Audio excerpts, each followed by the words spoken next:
Students, work organisation and management में आज का टॉपिक है method used in PWD for carrying out works.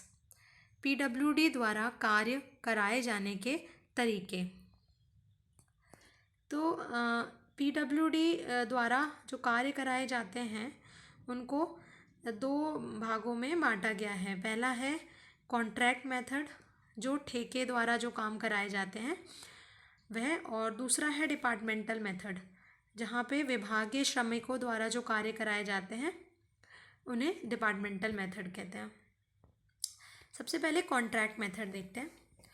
तो कॉन्ट्रैक्ट मेथड में विभाग द्वारा निर्माण कार्य ठेकेदारों को दिया जाता है। ठेके पर दिए गए कार्य का पूर्ण करने का समस्त दायित्व जो है वो ठेकेदार का होता है। ठेके पर दिए गए कार्य में प्रयुक्त होने वाली समस्त सामग्री तथा उसके औजार, संयंत्र तथा चलाने, लाने ले जाने आदि का व्यय समस्त कुशल, अर्धकुशल तथा अकुशल श्रमिक, समस्त प्रकार के कर, मानदेय तथा मुआवजे आदि का भुगतान का भार तथा व्यवस्था करना ठेकेदार की जिम्मेदारी होता है। इसका मतलब है कि हर प्रकार से जो कार्य को पूरा करने का उत्तरदायित्व है वो ठेकेदार का ही होता है।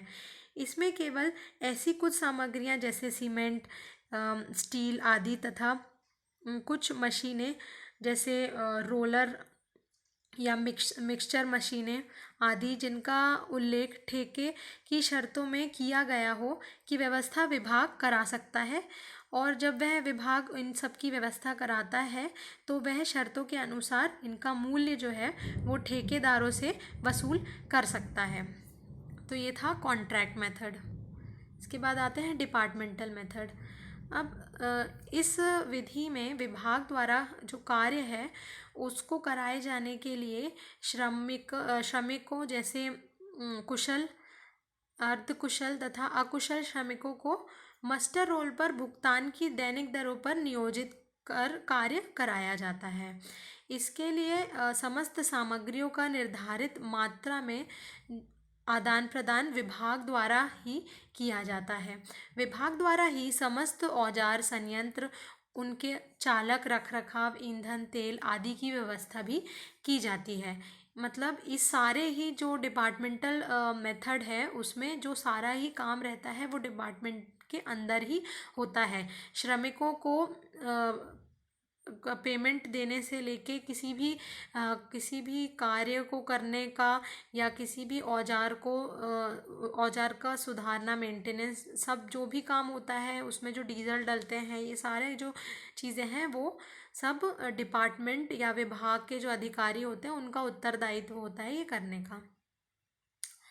डिपार्टमेंटल जो विधि होती है, मेथड होता है, उसमें श्रमिकों को कुछ अलग अलग विधियों से काम कराया जाता है।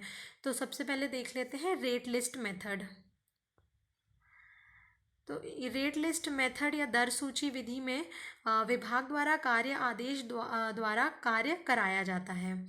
इसके लिए किसी भी कार्य को छोटे छोटे खंडों में विभाजित कर प्रत्येक कार्य के लिए एक अलग कार्य आदेश प्रसारित किया जाता है तथा निर्धारित शर्तों के अनुसार भुगतान किया जाता है। इस प्रकार के कार्यों की दरें निर्धारित करने के लिए सबसे पहले दर पत्र या कोटेशन कॉल आमंत्रित किया जाता है।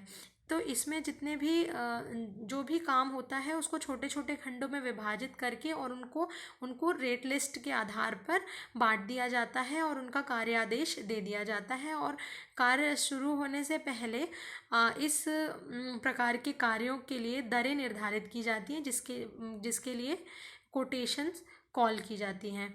कोटेशन में जो भी कार्य होता है उसकी सभी प्रकार की दरें लिखी होती हैं तो उन्हें मंगाया जाता है। इसके बाद आता है पीस वर्क मेथड या खंड कार्य विधि। इसमें छोटे तथा सामान्य कार्य जिनकी लागत बहुत कम होती है, कुछ 25,000 लगभग उसका अमाउंट रहता है, उसको इस मेथड के द्वारा करा सकते हैं और उनके लिए यह विधि सही भी होती है। और ठेकेदार द्वारा जो कार्यों को निर्धारित दरों में करने के लिए कुल मात्रा और समय को उचित मानकर कार्य कर देते हैं। मतलब उनको एक अप्रॉक्सीमेट मात्रा और समय को मानते हैं वह, और उसके आधार पर ही वह काम को कर देते हैं। तो ये ठेकेदार जो है वह ठेकेदार हैं जो कि विभाग द्वारा लिए गए हैं इस काम के लिए। इसके बाद आता है डेज वर्क मेथड।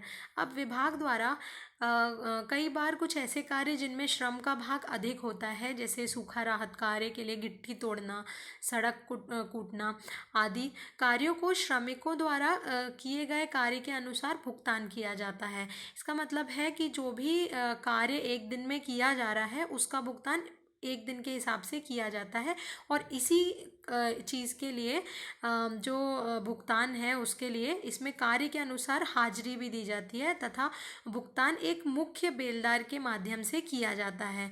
इसे संयुक्त मस्टर रोल पद्धति भी कहा जाता है। अब मस्टर रोल जो है वो एक अटेंडेंस रजिस्टर जैसा होता है, और उसमें सभी जो श्रमिक जो काम कर रहे हैं उनका डेली की अटेंडेंस रहती है, और उसी के साथ साथ वह जो काम कर रहे हैं उसका विवरण भी रहता है, जिससे यह पता चले कि कार्य के अंत में या दिन के अंत में उन्हें कितना का भुगतान करना है। तो ये जो सारे मेथड थे ये विभागीय विधि के अंतर्गत आते हैं। जो पीस ऑफ वर्क मेथड था, वो जो मेथड है वो कॉन्ट्रैक्ट मेथड में भी आ सकता है और डिपार्टमेंटल मेथड में भी आ सकता है। Thank you.